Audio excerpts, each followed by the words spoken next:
Hello guys, let's plugify into some quick Naughty Dog news.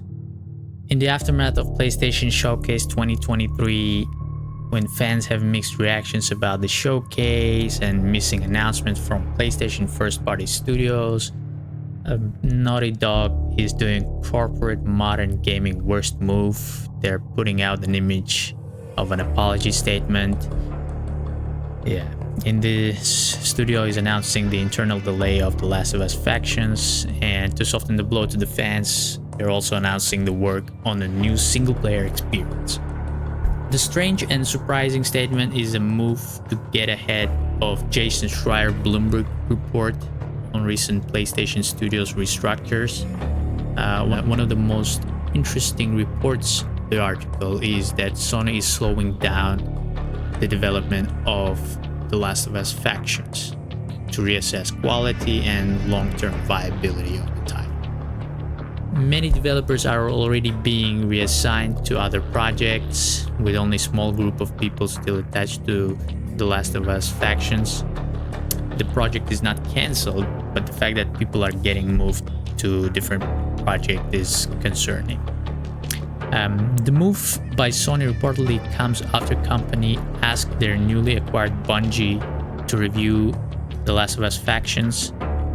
Asking Bungie's assistant is not a surprise, because one of the main goals of Bungie acquisition was that the Destiny 2 maker can help Sony PlayStation Studios with their efforts of building several live service games.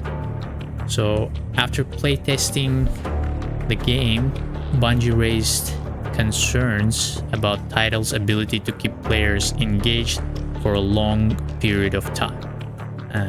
Giant Bomb's Jeff Grubb, commenting on the topic, says, "All I've heard about this game is that it looks a lot like Studio's first live service game, and that Naughty Dog wanted to do things its way, which maybe didn't bode well for factions." Now let's get into analysis and speculation on this matter. We all know that Sony wants to have a few live service multiplayer experiences along with their highly acclaimed single-player titles that made their brand. It is all as understandable, as not only this will give PlayStation flexibility and range in game offerings, but also a successful live service game is a great financial asset, right? You keep your multiplayer game fresh with updates that keeps players engaged, and the title will keep bringing money. And getting Bungie involved to make sure their live service projects are in the right path is also a great move. Bungie have a successful Destiny 2, so they have a great experience in that area. But I have some criticism towards Sony on this matter and overall, right? Getting Bungie review every live service project from PlayStation Studios, I think might backfire. It can diminish creative ideas from talented developers throughout PlayStation Studios teams, and maybe even get projects influenced by Bungie practices and even designs.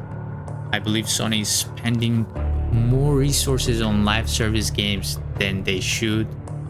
We have Nintendo that is thriving without live service games. We have Elden Ring, Hogwarts Legacy, Capcom games, and many other single-player games that are having excellent sales and making good money.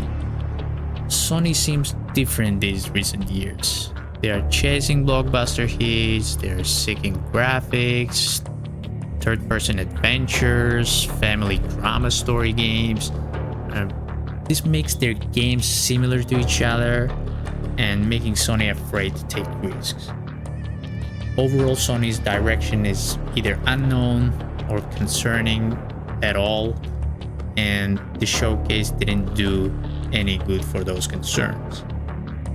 Let me know if you agree with my criticism, share your concerns or overall thoughts on PlayStation, and please like and subscribe.